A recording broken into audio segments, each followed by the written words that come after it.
So I remember this movie that is called The Arrivals. Amy Adams is starring in that movie, and Hawkeye from the Avengers. I don't know his real name, and I know him as Hawkeye in the Avengers, also starring at that movie.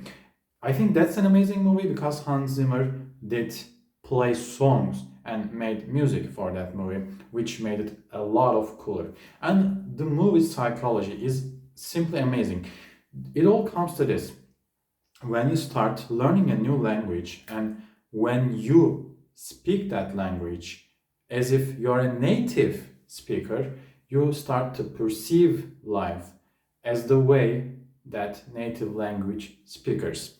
So let's say you learned German, let's say you have learned French, and you talk about it, you talk fluently, you are at C2 level, you will be seeing the world as a French or German person does. So let's keep that in mind.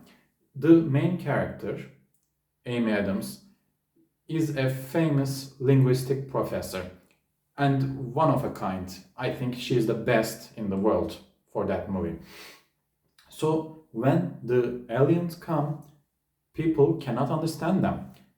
So they turn to people who are familiar with other languages, just telling them, please tell us what they mean.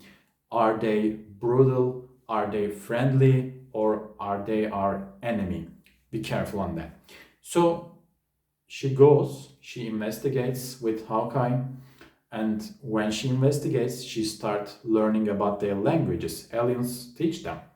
And it comes to this: in 1500 years, they will be attacked. And in order to prevent that attack, they come to past and they ask that linguistic professor, Amy Adams, to save them. But how will she do that? How will she do that? Because she cannot see what will happen after 1500 years.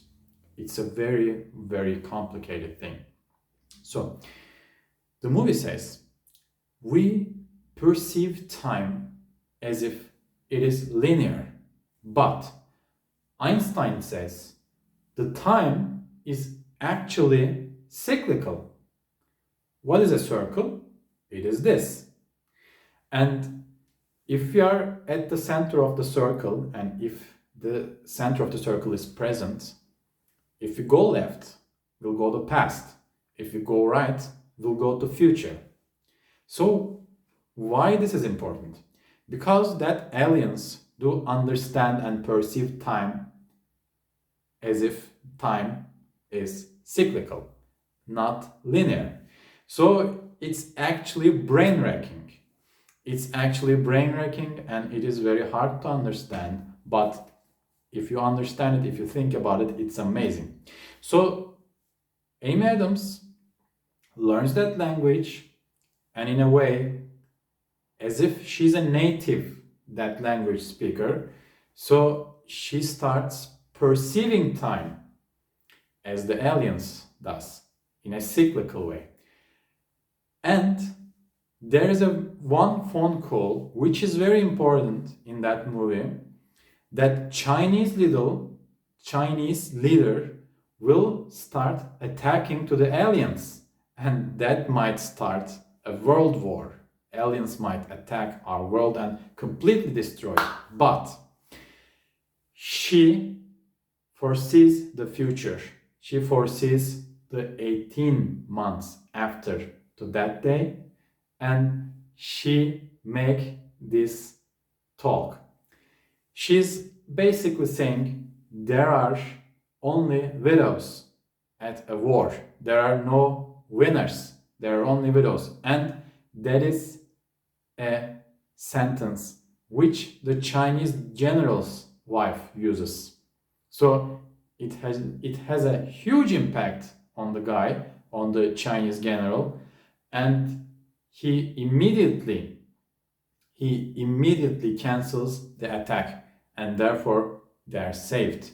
There is no war, the aliens are not attacking to the world, and we are not attacking to them. So there is no casualties, no losses, no any kind of weapons being used, and they are kind of peacefully deporting from the world. So, and that is something very interesting. The girl's, Amy Adams' daughter's name is Hannah, Hannah. It is spelled Hannah backwards and forwards in the same way. So they mean this: the time is cyclical. If we could perceive time in the way which it exactly is, we would be able to see past, future, and present at the same time. And that is the way time actually is. I was kind of amazed in this kind of theory because I read some kind of time books and they did mention these kind of things, and I knew that Einstein were telling people the time is relative and time is cyclical. So I was kind of amazed when I did finish watching that video and movie. It was amazing. And Hans Zimmer, I think he is a huge lad. He is an amazing song author, and I completely love the musics Hans Zimmer is making for the movies, and that is very effective on that movie Arrivals. I think it is the same music. It is the very same music that was used with Leonardo DiCaprio when he was filming The Shutter Island, when he was at war and when he was emotional with his wife. That's the same music. I'm sure of that. I can recognize the musics very well if I grow fond of them. So I think I'm sure, not thinking, I'm sure that music is also used at Shutter Island. And ironically, the thing is, Shutter Island musics also were made by Hans Zimmer. That is amazing. I think he's kind of a genius, by the way. He's kind of a genius. And I think Christopher Nolan is some kind of a genius. And his brother, Christopher Nolan's brother, is some kind of a genius. It's very amazing to watch them. It's very amazing to watch their theories. And I think I had very much fun when I was watching The Interstellar and Inception, which are also movies made by Christopher Nolan. And I think Leonardo DiCaprio is a very great actor. It's very fun to watch him. It's very fun to watch him, especially when he's filming with either Christopher Nolan or Martin Scorsese. It's amazing to watch these kind of movies, and it's very much fun. Very much fun. So that's a nice theory to have. And just think about this: if we could perceive the time in a cyclical way, that's a very important sentence. Would you start changing things? Would you start changing things? And that is a question that is asked in the movie, actually. They're asking, would you change things? And the Amy Adams asking this to Hawkeye, and he's telling them, I think I would tell what I feel more often. I don't know. I don't know. I've asked myself that question, and I think I definitely will change one or two things. And they're mostly on depending on how I use my time. So I just can't get enough sadness that of the things of especially about the things about the time, especially when I waste my time. I just can't get enough sad about it, and I can't stress this enough. Time is very important. So if we could perceive the time in a cyclical place, I would definitely go to the past and change something.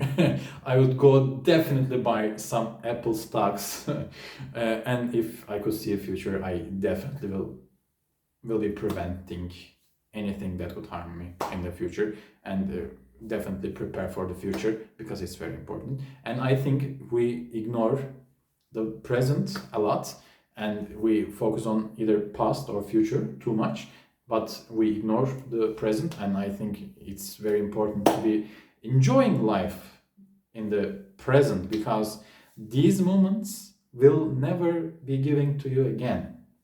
That's your only shot, actually. That every single second, it is your only shot. It is your only shot to live in that day. Tomorrow you'll be waking up to another day. It's very important. You should definitely spend your time wisely. Definitely spend your time wisely, and definitely you should enjoy watching some cool movies, as I did, and I did enjoy them. I did really enjoy them. It was very, very much fun to enjoy them, and it was great actually. Those were great movies, and I really can't stress this enough. I recommend them to you if you haven't already watched. And this video is mostly about time.